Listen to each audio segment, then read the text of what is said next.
Hey guys, so yan ang aming saging. Napuwan na namin simuno dahil sa sobrang bigat ng simuno. Ang laki guys. Oh, kaso hilaw pa siya. Wala pang maniba. Sabi nila kapag daw okay na po, matutuyo na din ang ganito. Tutuyo na siya kasi hindi pa siya totally natatanggal. Ang lalaki niya guys. Oh, masarap to kapag ka nahinog, i-banana cue. Or kapag manipa naman siya, ilaga.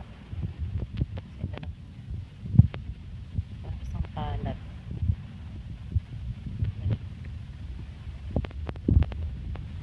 Salamat po sa mga tanong ni Mama at Papa. Dumarating yung panahon na napapakinabangan yung mga punong tinanim ni Mama at Papa. Si Papa, yung tinanim niya dati is yung mangga. Kita niyo naman guys, ang daming bunga ng panahon ng tagbunga ng mangga. Tapos meron naman sa ito guys, dito mo yung mangga. Ano yata, nasa pero dito yung mga unang tubo niya, ayan, ang lalaki. Tapos nakuha na rin namin yung puso dyan guys. Niluto namin sisig puso.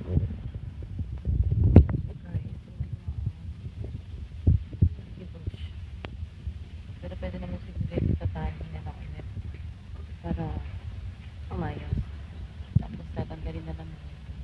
Medyo matigas kasi ito guys. Kaya mamaya maghintay tayo ng voice para putulin ko. Kasi hindi natin puputol ito guys. Dito guys. Ang lalaki ng saging natin. Thank you sa blessing Lord. Ayan, kahit ito lang yung kainin mo guys, mabubusog ka na, makadalawang saging ka lang ang nilaga. Kasi parang ano rin to, parang alternative ng kanin. Pwede mo itong ipang alternate sa rice. Tulad ng alam nyo yun guys, yung kamoting kahoy. Yun, makadalawa ka lang noon, sobrang busog ka na. Yung kasaba. Ayan. Parang ganito rin siya.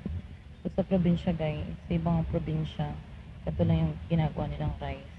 Tapos sasawaw nila sa alubebe, in Kapampangan, sa Tagalog, parang bagong isda. Yun. Ganun siya guys. Diba? So, mabusog na yung mga tao. Kahit yan lang, goods na sila. Ayan. So, yun guys. Thank you so much for watching my vlog today. And I hope always nyo akong support guys. Baka naman, sana makasahod na tayo ulit sa YouTube guys. Kasi magto 2 years na akong walang sahod. Diba? Thank you. Bye bye guys. God bless us all. Bye.